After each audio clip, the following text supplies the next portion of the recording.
In this video, I'm going to teach you how to use Atome Card for grocery shopping.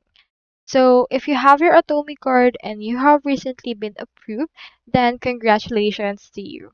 So in order to use it for your grocery, I have in here this article that should help us. So in there, you can head over and use the Atome Card. So this is actually a physical card as well as a virtual card that you can find on your phone. So to use this, you can actually use the physical card on your grocery. So what you can do is you can just head over and then proceed to do your usual grocery shopping.